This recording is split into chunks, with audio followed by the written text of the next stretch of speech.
G'day guys, welcome back to the Devon Too Good Investing channel. Today we're going to have a look at Kogan's FY21 financial results, and we're going to have a look at why Kogan stock just dropped 15.77% today.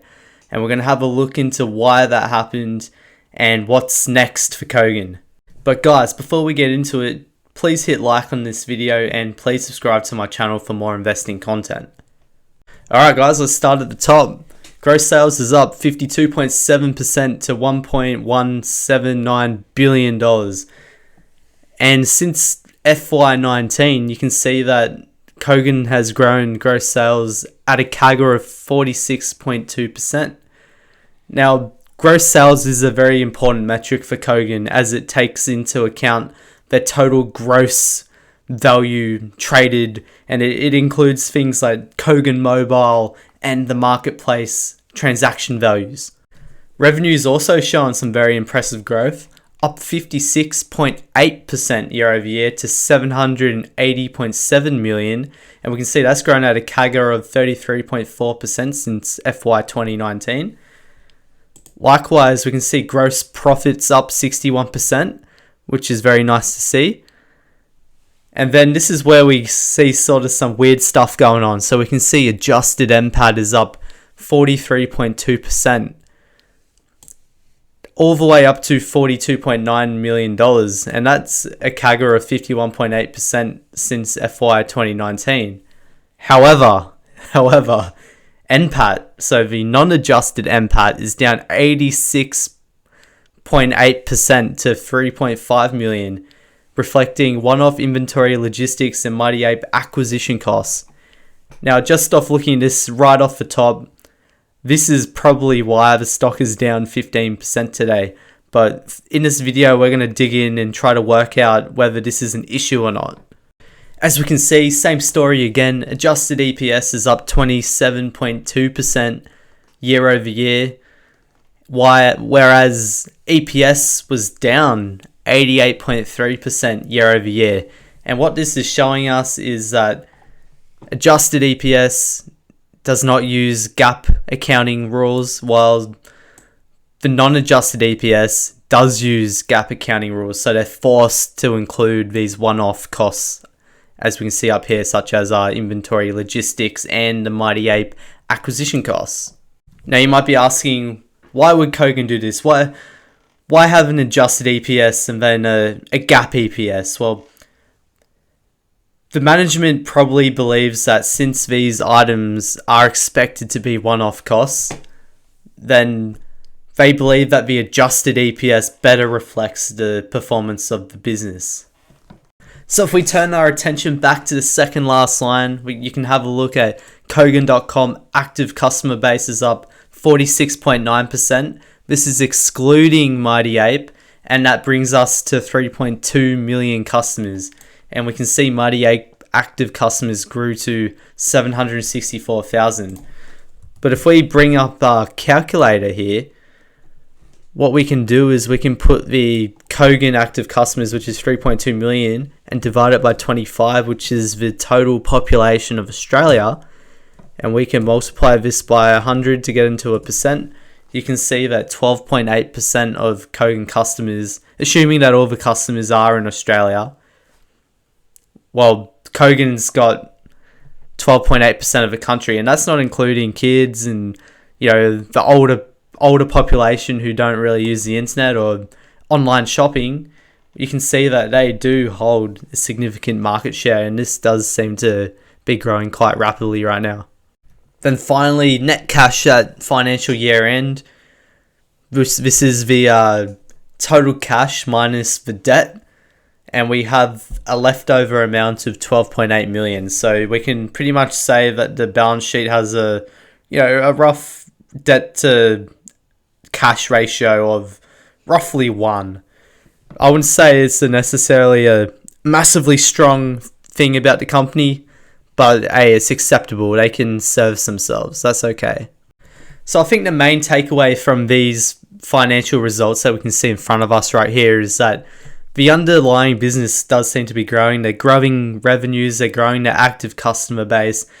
It's really just these one-off costs that we have to dig into and make sure that these aren't going to be a problem moving forward.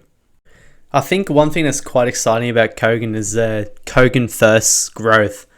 So Kogan First is pretty much a loyalty program where Kogan First members can pretty much pay for a subscription service and they get access to benefits such as faster shipping, free shipping, and that sort of thing.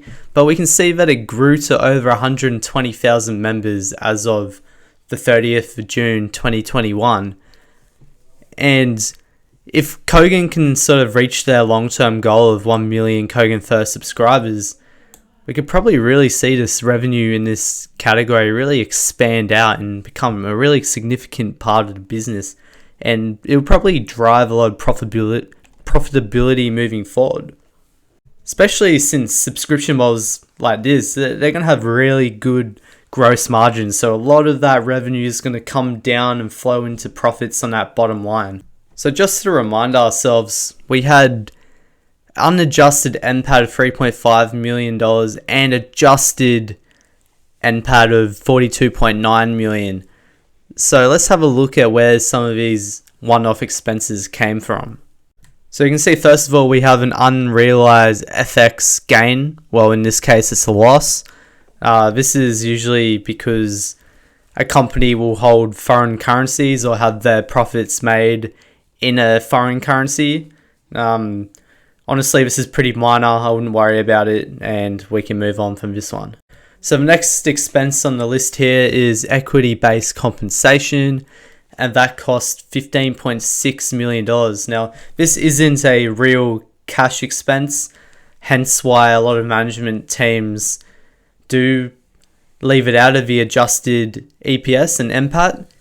However, this is still a real expense, because if you're a shareholder of the company and they're just creating these shares out of thin air for their equity-based compensation, you're still getting diluted as an owner. But it is what it is. This number is pretty high compared to the adjusted NPAT, so that's probably something that probably needs to be dug into further. But yeah, that's it. And then next we have donations. This is related to COVID-19 related stock, such as their PPE, which they donated to other Australian companies. Look, it is what it is. I don't know how they managed to order 2.5 million worth of COVID-related items, such as, I suppose, masks, gloves, sanitizer. I don't know how they managed to order too much of that by that much of an amount. Like, just think about how many masks you need to buy that would cost $2.5 million. But anyway, I wouldn't get too caught up about it. It's a one-off cost. And then we have over here COVID-19 related logistics costs. So this was a total of $7.7 million. And this was due to shipping costs sort of implied due to the ports being closed. So ships had to pretty much wait next to the ports with Kogan's items still on the ship. And because the ship was waiting, Kogan pretty much had to pay up for their time. Then finally we have some costs related to the Mighty Ape acquisition. And this is fairly normal for any acquisition. All acquisitions will cost something, but it's all good. I believe Mighty Ape is a good acquisition for Kogan and will help them grow their ecosystem, grow their revenue as well out into the future. So I think maybe one of the main reasons this stock just dropped 15% is because the board has decided to conserve cash for business investment and growth purposes and has paused this dividend. So they have not declared a dividend for FY21. Investors don't like it when you take away a dividend. It shows that bad things could be on the horizon. I don't necessarily know if it's going to get worse for Kogan from here. And honestly, I do believe that Kogan probably shouldn't have never paid a dividend in the first place. When your business is growing revenues at 50%, like why would you pay a dividend when you could be reinvesting that money back into your business to keep that growth going. But anyway, investors ain't gonna like a dividend cut. No one likes a dividend cut, and that's why we probably see the stock down 15% today. Then finally, as per usual, the company will not be providing earnings guidance, and this year is no different for FY 2022. However, it has provided us a business update for July 2021, and it shows gross sales growth of 5.1% above July 2020. Now, we've got to keep in mind that it is comping against a really tough month. July was one of the peak months in the pandemic where online shopping was going bananas pretty much. But then again, 5.1% sales growth is not very exciting, would say. But then again, we'll have to see how this plays out going into the rest of the year. Also, we are looking at a adjusted EBITDA of 2.1 million in the July quarter. This is slightly promising. We can see that these high operating costs that we mentioned before are progressively reducing, and hopefully these will continue to reduce further into the year. But in the end, if we're being honest, the underlying fundamentals of the business do remain strong. We'll see how. I think the main thing to look at will be these expenses. We're going to make sure that these do continue to decrease as the management say they are.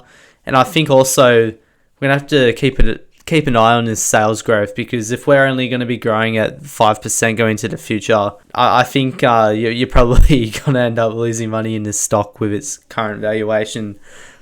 But anyway, guys, let me know your opinion in the comments section. Please like and subscribe. Thank you for watching and have a good one.